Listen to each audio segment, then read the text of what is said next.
नमस्कार दोस्तों, आज हम आपको भगवान श्री कृष्ण की जीवनी सुना रहे हैं। कृष्ण भगवान की संपूर्ण जीवन गाथा। जीवन परिचय। भगवान कृष्ण की यह जीवनी हमेशा मेरे रोंगटे खड़े कर देती है, क्योंकि यह कहानी हमें बता रही है कि भगवान कृष्ण को अपने सच्चे भक्तों से कितना प्यार है, चाहे उनका धर्म और जाति कुछ भी हो। इसमें हमने भगवान श्री कृष्ण के संपूर्ण जीवन के बारे में सुनाया है। तो चलिए आगे बढ़ते हैं और इसको सुनते हैं। कृष्ण भगवान का जीवन परिचय। द्वापर युग में मथुरा का राजा उग्रसेन थे। उनके पुत्र का नाम कंस था और उनके पुत्री का नाम देवकी थी। कंस का बहन देवकी का विवाह वसुदेव के साथ हुआ था। एक दिन कंस ने आकाशवाणी सुना कि देवकी के 8वें पुत्र द्वारा वह मारा जाएगा। इससे बचने के लिए कंस ने देवकी और वसुदेव को मथुरा के कारागार में डाल दिया और साथ ही अपने पिता को भी कारागार में डालकर स्वयं मथुरा का राजा बन गया। कृष्ण का जन्म भाद्रपद मास में कृष्ण पक्ष में अष्टमी तिथि रोहिणी नक्षत्र के दिन रात्रि के 12 बजे हुआ था। कृष्ण का जन्मदिन जन्माष्टमी के नाम से भारत, नेपाल, रूस सहित विश्व भर के सभी देशों में मनाया जाता है। कृष्ण भगवान का जन्म मथुरा में कंस के कारागार में हुआ था। कृष्ण के पिता का नाम वासुदेव और माता का नाम माता देवकी थी। कृष्ण उनके 8वीं संतान थे।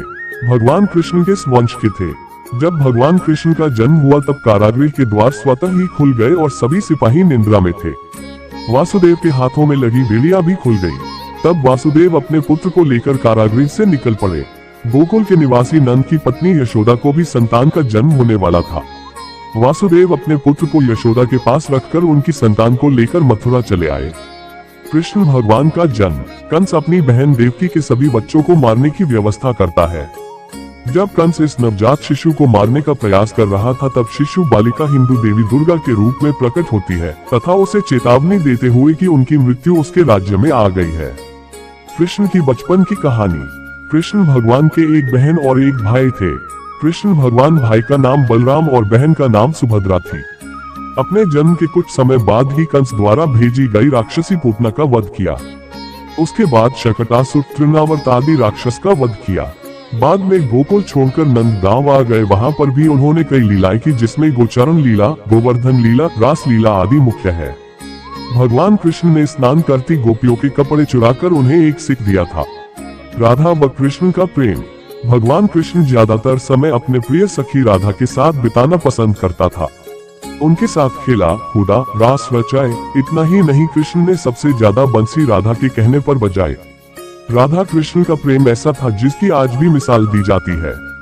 लेकिन कृष्ण ने राधा से शादी नहीं की। राधा व कृष्ण का प्रेम। राधा व कृष्ण के वियोग। एक दूसरे से बहुत प्यार करने के बाद भी दोनों की मिलान नहीं हो पाया। राधा व कृष्ण के वियोग के समय राधा की आयु 12 वर्ष एवं कृष्ण की आयु 8 वर्ष थी। राधा कृष्ण का प्रेम में कोई शारीरिक आकर्षण नहीं बल्कि आध्यात्मिक था।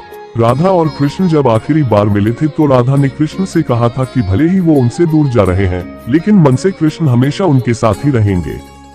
श्री कृष्ण ने किया मामा कंस का वध। कृष्ण ने वृंदावन में सभी से विदा लिया और अक्रूर जी श्री कृष्ण व बलराम को मथुरा लेकर आए, जहाँ कंस ने कृष्ण के प्राणांत की योजना बना रखी थी। श्री कृष्ण ने इसी समय मामा कंस का वध किया और मथुरा वासियों को उसके आतंक से मुक्त करा दिया। श्री कृष्ण ने अपने नाना उग्रसेन को मथुरा का राजा बनाया और अपने माता पिता से मिले। श्री कृष्ण ने किया मामा कंस का वध। श्री कृष्ण ने द्वारका स्थापित की। एक समय आया जब भगवान कृष्ण मथुरा छोड़कर द्वारका में एक नया नगर बसाया। श्री कृष्ण की इस नगरी का नाम द्वारका था। अनेक द्वारों का शहर होने के कारण इस नगर का नाम द्वारका पड़ा। श्री कृष्ण का विवाह। श्री कृष्ण की पहली पत्नी देवी रुक्मिणी थी। रुक्मिणी अपनी बुद्धिमता, सौंदर्य और न्यायप्रिय व्यवहार के लिए प्रसिद्ध थी। रुक्मिणी जी का पूरा बचपन श्री कृष्ण की साहस और वीरता की कहानियां सुनते हुए बीता था। देवी रुक्मिणी को कृष्ण से प्रेम हो गया था। देवी रुक्मिणी विदर्भ के राजा भीष्मक की पुत्री थी। रुक्मिणी जी का भाई का नाम रुक्मी था और वो अपनी बहन का विवाह शिशुपाल से करना चाहता था। रुक्मिणी ने प्रेम पत्र लिखकर ब्राह्मण कन्या सुनंदा के हाथ श्री कृष्ण के पास भेज दिया। जब उन्हें रुक्मिणी का प्रेम पत्र मिला तो प्रेम पत्र पढ़कर कृष्ण को समझ आया कि रुक्मिणी जी संकट में है। तब कृष्ण ने रुक्मिणी जी का अपहरण करके विवाह किया था। पूरी सच्चाई लिंक पर क्लिक करके पढ़े भगवान कृष्ण के शादी के बाद कितने बेटे हुए। श्री कृष्ण का विवाह। इसके बाद भगवान श्री कृष्ण ने सत्यभामा, जामवंती, कालिंदी, मित्रवृंदा, नागनजिती, भद्रा और लक्ष्मणा से शादी किया था। ऐसा कहा जाता है श्री कृष्ण की रानियों की संख्या 16,000 से अधिक थी। कृष्ण सुदामा की मित्रता। भगवान कृष्ण के मित्र और सहपाठी सुदामा गरीब ब्राह्मण परिवार से थे। अपने बच्चों का पेट भरना भी उनके लिए मुश्किल हो गया था। एक दिन सुदामा की पत्नी ने कहा कि हम भले ही भूखे रहें, लेकिन बच्चों का पेट तो भरना चाहिए न। इतना बोलते बोलते उसकी आंखों में आंसू आ गए। ऐसा देखकर सुदामा बहुत दुखी हुए और पत्नी से इसका उपाय पूछा। पत्नी ने सुदामा से कहा, आप कई बार कहते हो कृष्ण के साथ आपकी बहुत मित्रता है। वे तो द्वारका के राजा हैं। आप उनसे मिलने के लिए जाना चाहिए, तो आपकी हालत देखकर बिना मांगे ही कुछ न कुछ मदद कर देंगे। बड़ी मुश्किल से सुदामा कृष्ण के साथ मिलने के लिए तैयार हुआ। तब सुदामा उनके पत्नी को बोले कि दोस्त के साथ मिलने जा रहा हूँ, खाली हाथ नहीं जा सकता। तो सुदामा की पत्नी ने आस पड़ोस से 4 मुट्ठी चावल मांग कर लाई और सुदामा को बांध के दे दिया। सुदामा जब द्वारका पहुंचे तो वहां सोने की नगरी देखकर हैरान रह गए। भगवान कृष्ण नंगे पांव सुदामा को लेने के लिए दौड़ पड़े। कृष्ण ने सुदामा से पूछा कि भाभी ने उनके लिए क्या भेजा है। तब सुदामा संकोच में पड़ गए और चावल की पोटली छुपाने लगे। ऐसा देखकर कृष्ण ने उनसे चावल की पोटली छीन ली। फिर भगवान कृष्ण सूखे चावल ही खाने लगे। कृष्ण सुदामा की मित्रता। सुदामा संकोचवश कुछ मांग नहीं सके। सुदामा जब अपने घर लौटने लगे तो सोचने लगे कि पत्नी पूछेगी कि क्या लाए हो, तो वह क्या जवाब देंगे। सुदामा घर पहुंचे तो देखा वहां झोपड़ी की जगह पर एक राजमहल खड़ा था। तभी राजमहल से उनकी पत्नी बाहर आई। सुदामा से कहा, देखा आपके मित्र ने हमारी गरीबी दूर कर हमारे सारे दैख हर लिए। श्री कृष्ण ने किया शिशुपाल का वध।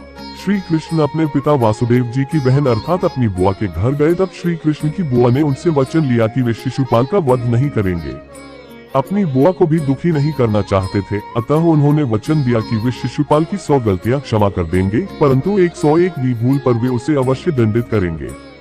महाभारत काल में राजकुमार युधिष्ठिर के युवा राज्याभिषेक के समय शिशुपाल श्री कृष्ण को अपशब्द कहे जा रहा था, लेकिन अपनी बुआ को दिए वचन के लिए कृष्ण चुप थे।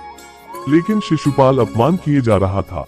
अपमान करते करते उसे ज्ञात नहीं रहा कि कितने पाप किया और 100 अपशब्द पूरा होने के बाद जब 101 अपशब्द कहा, तब भगवान श्री कृष्ण ने अपने सुदर्शन चक्र का आह्वान किया और इससे शिशुपाल का वध कर दिया।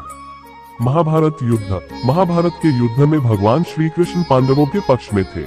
इस महान युद्ध पर श्री कृष्ण अर्जुन के सारथी बने थे। इस युद्ध में पांडव और कौरवों का आमना सामना हुआ था। महाभारत युद्ध 18 दिन तक चला था और अंत में जीत पांडवों की हुई थी। ऐसा कहा जाता है कि महाभारत 3 कृष्ण थे, जानिए पूरा सच। महाभारत युद्ध। अधिक पढ़ें। महाभारत के समय कृष्ण और अर्जुन की आयु कितनी थी? श्री कृष्ण ने अश्वत्थामा को श्राप दिया। महाभारत युद्ध के अंत होने के बाद दुर्योधन के कहने पर अश्वत्थामा ने नींद में सोते पांडव पुत्रों को धोखे से मार दिया, तो पांडव और भगवान कृष्ण अश्वत्थामा का पीछा करते हुए महर्षि वेदव्यास के आश्रम में पहुंचे।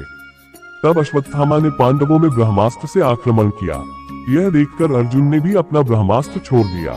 महर्षि व्यास ने दोनों ब्रह्मास्त्र को टकराने से रोकने के लिए अश्वत्थामा और अर्जुन को अपने अपने ब्रह्मास्त्र वापस लेने को कहा, क्योंकि दोनों ब्रह्मास्त्र अगर टकरा जाते तो पृथ्वी का विनाश निश्चित था। तो अर्जुन ने अपना ब्रह्मास्त्र वापस ले लिया, लेकिन अश्वत्थामा ने अपने ब्रह्मास्त्र की दिशा अभिमन्यु की पत्नी उत्तरा के गर्भाशय की ओर बदल दी। यह देखकर भगवान कृष्ण क्रोधित हो गए। अपनी सुदर्शन चक्र से अश्वत्थामा के माथे पर लगी मणि को निकाल दिया, जिससे उसके माथे पर एक घाव हो गया और कृष्ण ने अश्वत्थामा को श्राप दिया कि तुम 3000 साल तक इस धरती पर भटकते रहोगे। तुम्हारे शरीर से बदबूदार घाव की गंध निकलेगी, इसलिए तुम मनुष्यों के बीच नहीं रह पाओगे। कोई तुम्हें पानी के लिए पहुंचेगा भी नहीं। गांधारी ने दिया था यदुवंश के नाश का श्राप। 18 दिन चले महाभारत के युद्ध के अंत में पांडवों की जीत हुई और कौरवों के समस्त कुल का नाश हुआ। जब हस्तिनापुर में युधिष्ठिर का राजतिलक हो रहा था, माता गांधारी ने महाभारत युद्ध के लिए श्री कृष्ण को दोषी ठहराते हुए श्राप दिया कि जिस प्रकार कौरवों के वंश का नाश हुआ है, ठीक उसी प्रकार यदुवंश का भी नाश होगा। गांधारी ने दिया था यदुवंश के नाश का श्राप। बलराम जी के देह त्यागने के बाद एक दिन श्री कृष्ण पीपल के नीचे ध्यान की मुद्रा में बैठे हुए थे। तब एक शिकारी उधर से जा रहा था और उसे लगा कि कोई हिरन है और बिना कोई विचार किए वहीं से एक तीर छोड़ दिया, जो कि श्री कृष्ण के तलवे में जाकर लगा। शिकारी पास जाकर देखा तो वहां पर श्री कृष्ण थे। इसके बाद उसे बहुत पश्चाताप हुआ और वह क्षमायाचना करने लगा। तब श्री कृष्ण ने उसे कहा कि जो मैं चाहता था तुमने वह किया है और इसके लिए तुम्हें स्वर्गलोक की प्राप्ति होगी। इसके बाद उन्होंने अपने प्राण त्याग दिए और भगवान कृष्ण की मृत्यु हो गई। फिर कृष्ण की मृत्यु के बाद अर्जुन ने भगवान कृष्ण का अंतिम संस्कार किया। लेकिन क्या आपको पता है अपना शरीर छोड़ने समय भगवान कृष्ण कितने वर्ष के थे? तो आपको बताना चाहूंगा, देह त्यागने के समय भगवान श्री कृष्ण 125 वर्ष के थे। भगवान कृष्ण के विदा होते ही द्वारका नगरी समुद्र में डूब गई और यादव कुल नष्ट हो गया। ऐसे ही बेहतरीन भगवान की कहानियां सुनने के लिए हमारे चैनल को सब्सक्राइब कीजिए और लाइक भी कीजिए। हमसे जुड़ने के लिए फॉलो भी कीजिए और हम आपको ऐसे बेहतरीन कहानियां पेश करते रहेंगे। धन्यवाद।